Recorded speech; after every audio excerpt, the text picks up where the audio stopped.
மாசற்ற மகர ராசி இலக்கண நேயர்களே, குணமே கர்மா, விழிப்புணர்வே பரிகாரம். இந்த நிகழ்ச்சியில நம்ம என்ன பார்க்க போறோம்னா, நன்மை தரக்கூடிய கிழமைகள், நிறங்கள், எண்கள்.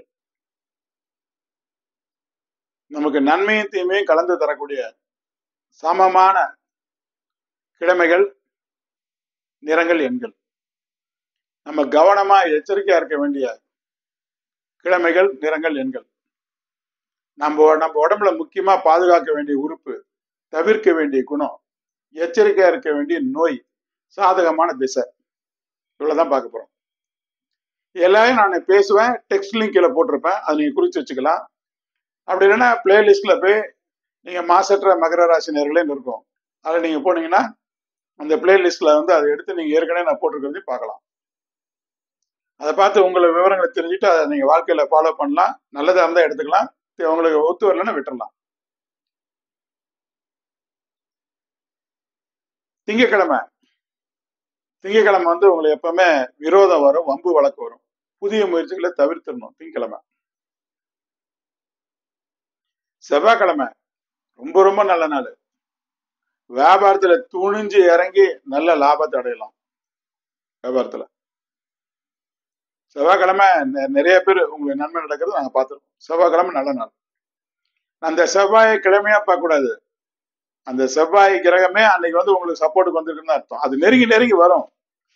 தூரமா இருக்கிறப்ப நம்ம நினைச்சிட்டு இருப்போம், தசாபுத்தி அந்தரமா வரும், அப்புறம் கிழமையா வரும், அப்புறம் ஒவ்வொரு கிழமையிலும் அது 9 வரும். அந்த நட்சத்திரத்துல எடுத்துட்டீங்கன்னா 9 புத்தி வந்துடும். அப்புறம் ஒவ்வொரு லக்னத்துல எடுத்துட்டீங்கன்னாலும் அந்த லக்னத்துல 12 பாவங்கள் அதோட தன்மைகள் வரும், எல்லாத்துலயும் வரும். அதனால வந்து அந்த 4 அதிபதி ரொம்ப ரொம்ப முக்கியம்.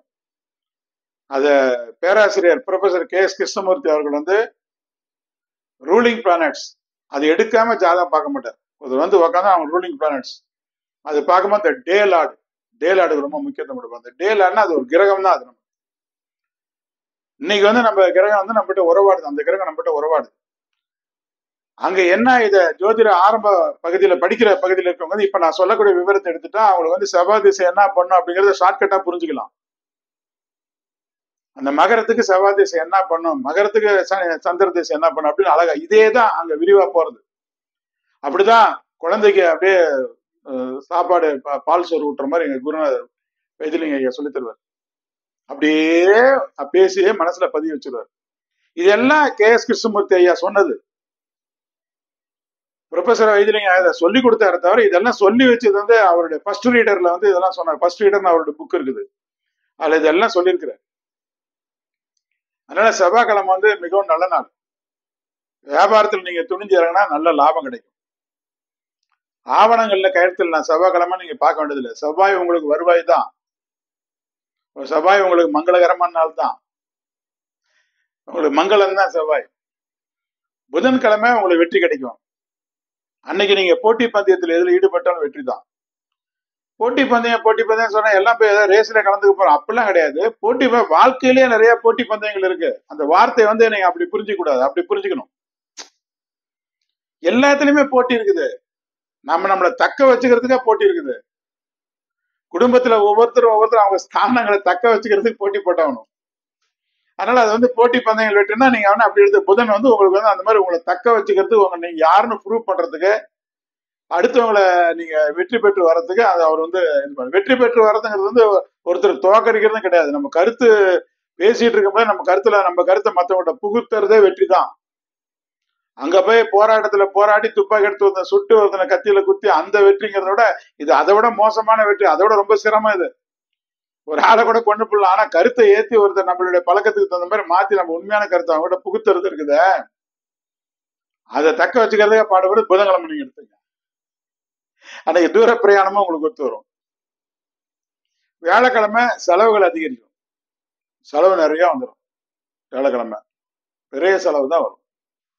எதுல போய் தேவையில்லாம அப்படி வம்பிழுப்பாங்க. ஏதோ ஒரு வடிவேல் படத்துல சொல்ல சும்மா இருப்பா அந்த பையன் கூப்பிடுவான், நான் கம்மன் இருக்கேன் நீ கம்மன் இல்லைன்னு சொல்லிட்டு போய் மாட்டிக்கிறாள். அந்த மாதிரிதான் வியாழக்கிழமை.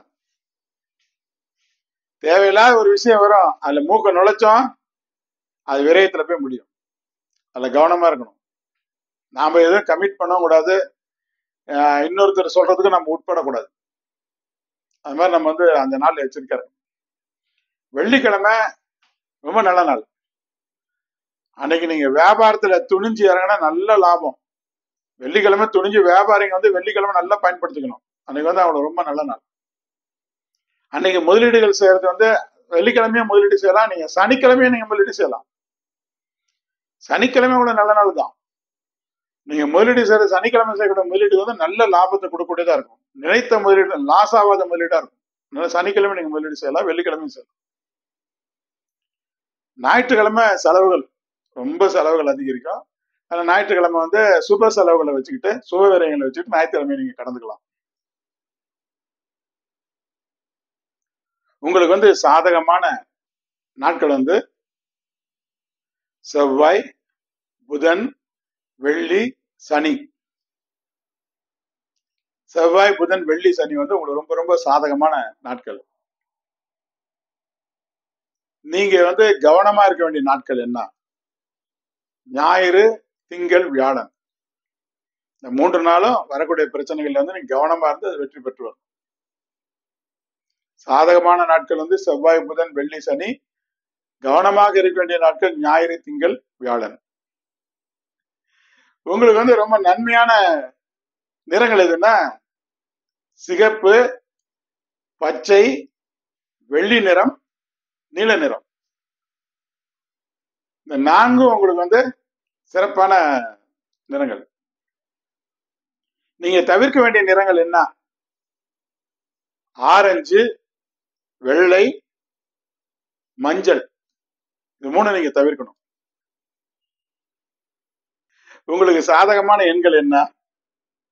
5, 6, 8, 9.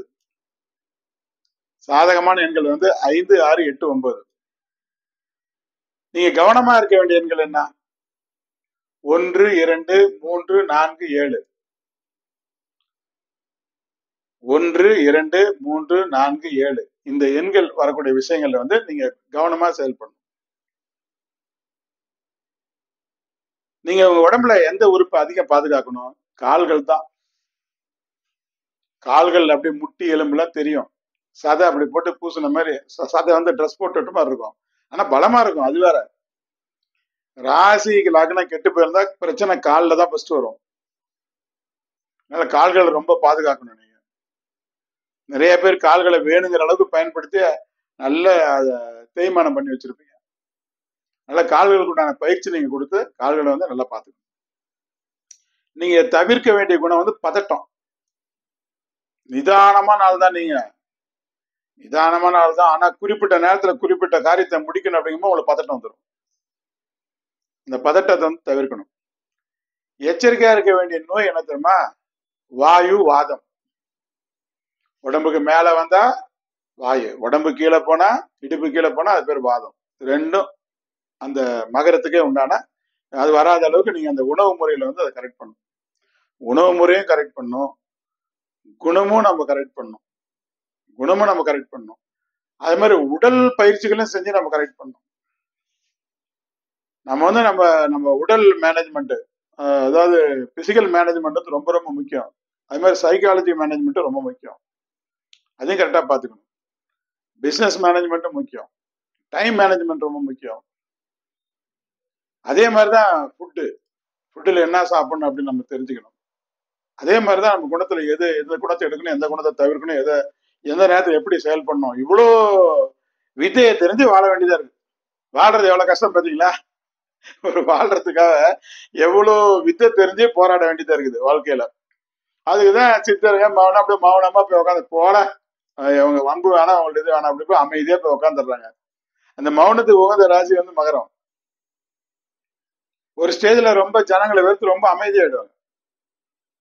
உங்களுக்கு சாதகமான திசை வந்து தெற்கு, தென்மேற்கு, மேற்கு.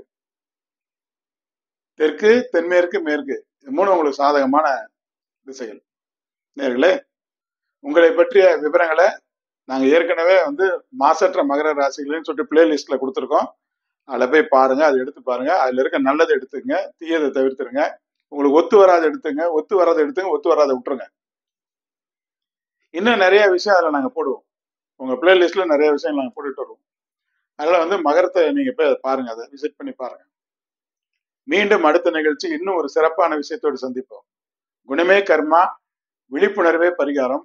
வணக்கம், வாழ்த்துக்கள்.